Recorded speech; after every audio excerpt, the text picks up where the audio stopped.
Olha, gente, o vídeo que eu vou colocar aqui no ar, no canal Conversa do PH hoje, é mais propriamente um desabafo do que alguma contribuição, como as inúmeras que a gente vem dando aqui ao longo desse mais de um ano de pandemia, para tentar orientar as pessoas de como enfrentar esse momento difícil pelo qual nós estamos passando.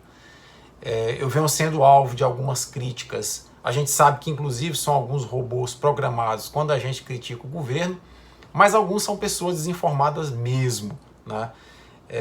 E assim, eu não gosto muito de dar carteirada, mas vamos lá. Eu sou biólogo, sou dentista, sou pós-graduado em parasitologia, tenho mestrado e doutorado em microbiologia e imunologia pela Unifesp, que é uma das maiores instituições nessa área do mundo.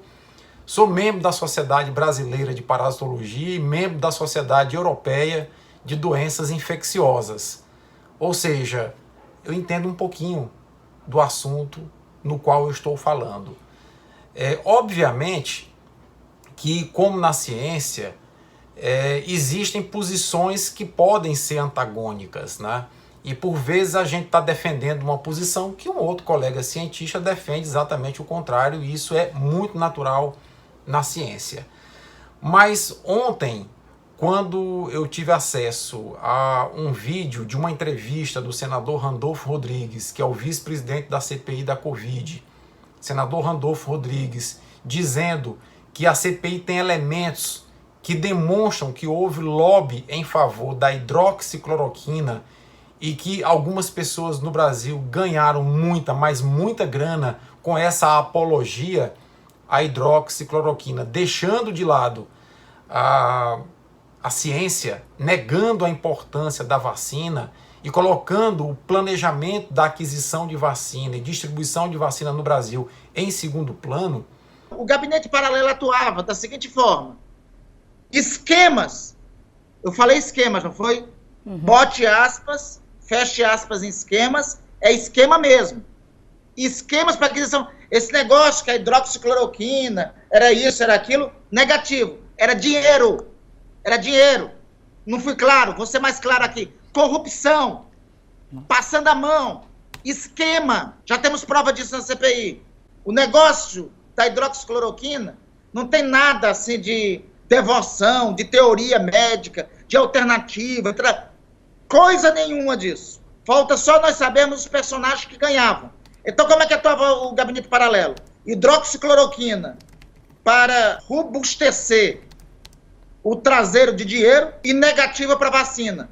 Porque uma coisa incompatibilizava a outra, né? Se tivesse vacina, não podia ter a hidroxicloroquina. E por isso que eles promoviam a hidroxicloroquina no lugar da vacina. Eu fiquei muito chocado com isso, tá? Eu confesso que eu já esperava alguma coisa nesse sentido, mas sempre quando a notícia se confirma, a gente não deixa de ter um choque em perceber que as pessoas não amadurecem, independentemente da idade que elas tenham, em perceber que os cargos que elas ocupam são cargos de extrema relevância. E o brasileiro, de uma vez por todas, tem que se conscientizar de que se envolver na política é importante. Eu conheço o senador Randolfo Rodrigues, eu fui filiado à Rede Sustentabilidade, ele foi candidato ao Senado e eu também fui candidato ao Senado. O senador Randolfo Rodrigues é um cara extremamente combativo, mas é extremamente íntegro. Ele jamais iria dizer essas palavras que ele disse na entrevista sobre o lobby da hidroxicloroquina se ele não tivesse provas disso, e obviamente que a CPI tem provas disso, e isso vai resultar em desdobramentos que a gente não sabe ao certo onde podem parar. E eu fico muito preocupado com toda essa situação, porque o brasileiro elegeu um celerado para a presidência da República, um despreparado, um desqualificado. Jair Bolsonaro não tem a menor competência, nem a menor integridade moral para ser presidente desse país. A prova disso é a sua condução durante a pandemia, que ele poderia lá atrás ter chamado a ciência para orientar um gabinete de crise para que o Brasil pudesse enfrentar a pandemia, e no entanto o que se revela agora com a CPI é exatamente que o presidente procurou tirar proveito político e agora se evidencia também o proveito financeiro a partir da apologia de uma droga que todo mundo no campo da ciência, é quase uma unanimidade, sabe que não funciona para a Covid-19. Então, isso, além de ser um crime hediondo contra a população brasileira, é um crime contra a humanidade. Então eu fico realmente muito entristecido com o momento pelo qual nós brasileiros estamos passando. Isso é reflexo de nossas decisões políticas, são nossas escolhas políticas que fizeram com que os atuais representantes estivessem aí.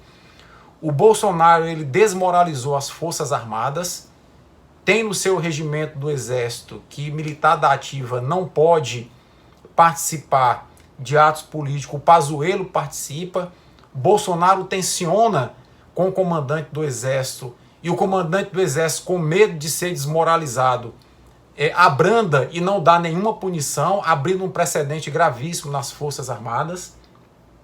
O Bolsonaro já havia tentado desmoralizar o Supremo. O Bolsonaro agora tenta desmoralizar o TCU, dizendo uma mentira, e aliás ele mentir não é novidade alguma, que o TCU publicou um relatório dizendo que pelo menos metade das mortes de Covid-19 no Brasil foram supernotificadas, e o TCU desmentiu o Bolsonaro em relação a isso. Então é um presidente que não tem qualificação moral, não tem qualificação técnica para estar ocupando o cargo que ocupa. Se o Brasil hoje se aproxima de 500 mil de mortos pela Covid-19, muito se deve à atuação do seu presidente da República, que em momento nenhum assumiu as suas prerrogativas constitucionais de aglutinar as forças políticas, jurídicas e de defesa do Brasil para enfrentar um inimigo que se avizinhava, que era o SARS-CoV-2 ou novo coronavírus.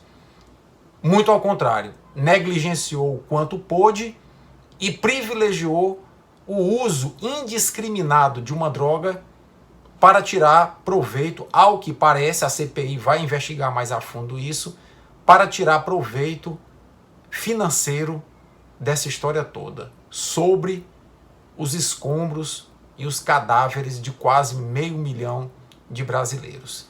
Eu espero que a gente consiga, após passado esse momento difícil que nós estamos enfrentando, eu espero que a gente consiga refletir sobre a importância do voto, sobre a importância de boas escolhas para a política, para que a gente possa começar a voltar ao trilho do desenvolvimento, ao trilho da justiça social. Criou-se no Brasil um clima de ódio, um clima de guerrilha nas redes sociais, onde não se pode falar mal do Bolsonaro e dos seus seguidores, que você é praticamente massacrado nas redes sociais, inclusive recebendo ameaças, você e sua família. Isso tem que acabar. Isso tem que acabar, e nós temos que nos unir para tirar Jair Bolsonaro da presidência da República. Se não, através do impeachment, porque isso depende de uma decisão política do Congresso, que o próprio presidente disse que não ia se render à negociata, mas se rendeu à negociata com o Congresso, e isso dá uma certa estabilidade política a ele, mas através do voto o ano que vem. É importantíssimo que a gente consiga ou inicie processos de formação de grupos de discussão acerca do que é a gestão pública, a gestão política no Brasil, para que nós possamos compreender a desgraça na qual nós nos enfiamos ao eleger esse mentecapto, esse criminoso, esse despreparado chamado Jair Bolsonaro. Faça o seu papel através do WhatsApp, através das redes sociais, através de grupos de amigos pelo Facebook, enfim, para discutir o que está acontecendo com o nosso país. Para onde esse amalucado está levando o nosso país. E da necessidade urgente de nós, enquanto sociedade civil organizada, nos organizarmos para tirar esse maluco, nem que seja o ano que vem, através do voto. E diga-se de passagem, ele ainda vai tensionar ao perder a reeleição o ano que vem, dizendo que perdeu por meio de fraude. Faça essa reflexão.